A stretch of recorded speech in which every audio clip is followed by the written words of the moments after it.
You're watching BLACKTREE on TV, only on Soul of the South. Welcome back. You're watching BLACKTREE on TV. I'm your host, Alex Hutchins, and I want to know, what's the craziest pet you've ever owned? Now, while you're thinking about it, let's hear from the cast of How to Train Your Dragon 2. They've got some good stories. Hold on, wait just a minute. This way. Come back here. You're my mother? I mean, what the? Do you grasp how insane it sounds? Come, quickly. I have questions. Where have you been all this time? What have you been doing? But they said you... Well, now here's the deal. I want to ask each of you, though. Like, what's, like, the weirdest, like, pet you ever owned? Like, either now or back in the day? I know dragons don't actually exist, so you can't say a dragon. Well, do you really know that? You don't know that dragons don't exist. I don't. Game of Thrones is making me rethink that, and so is this movie. But I'm not quite sure, because I've never seen one at the zoo or owned one. But I'm inching forward. Like, I'm being progressive about their existence. Have you owned any weird pets? Yeah, I mean, I used to collect caterpillars, if that counts at all, and I built a caterpillar hotel. Wow, really? Yeah. How many did you own at one single time? Oh, I mean, it was hard to keep track. They lost. I don't know. What did you, seriously? No, like we're talking, there's about a dozen or so, at any point. What about, really? Normal pets, cats, no cats, I never had cats, dogs, goldfish. I used to bury my goldfish in our front yard. I put them in a little box and bury them. So there's a whole goldfish cemetery There's a in your front goldfish yard? cemetery in my childhood home. How many fish did you bury total? I don't know. Did you not feed them properly, or did they just die that often?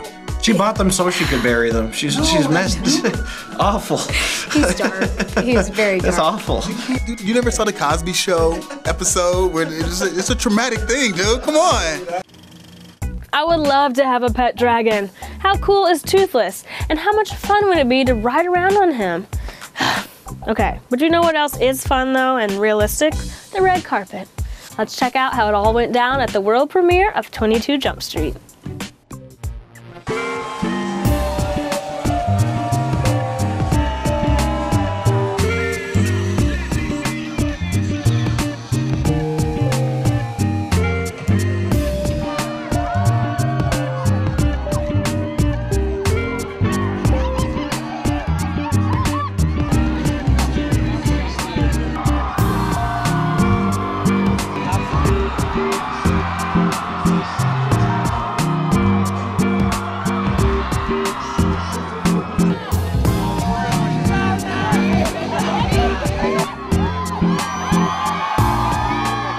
It's fun, because with these guys, you can go over the top with it. The character is so cliche, anything goes, and that's what's so fun about playing it. This is Jonah's baby, this movie, so he comes to the table with a ton of fun things that we can try in the scenes, and so everything was just so much fun, and everyone was really supportive of one another, especially for me, such like a newbie to all of this. I felt really at home and comfortable. This is where I saw all my movies growing up that inspired me to make movies, and so they usually have it at the Man Chinese.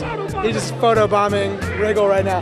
And so I want him to have it where my home stomping ground. This is awesome. We're literally driving here, and he's like, oh my God, this is where I had my first beer. It was great. And these guys are genius. They're great at improvising. They play along. They know exactly what they're doing. So basically it turns into a big session of let's make each other laugh. And a lot of that stuff makes the movie. Stay till the end. Stay till the bitter and the last credit rolls. A little surprise, I told you, fun, right? Always. There's just something about red carpets, and we love giving you access to it like nobody else. Now, I hope you enjoyed this episode. I know I did, but sadly, we're out of time. But not out of love. If you want more BLACKTREE on TV, subscribe to the BLACKTREE TV channel on YouTube and head to ssn.tv for the episodes that you missed. Like Soul of the South on Facebook, and please follow us on Twitter. Lots of exclusives and other hot stuff. I promise you'll like it. I'm your girl Alex Hutchins, and this has been BLACKTREE on TV, your #1 source for urban entertainment. I'll miss you, but we'll be back tomorrow. See you then.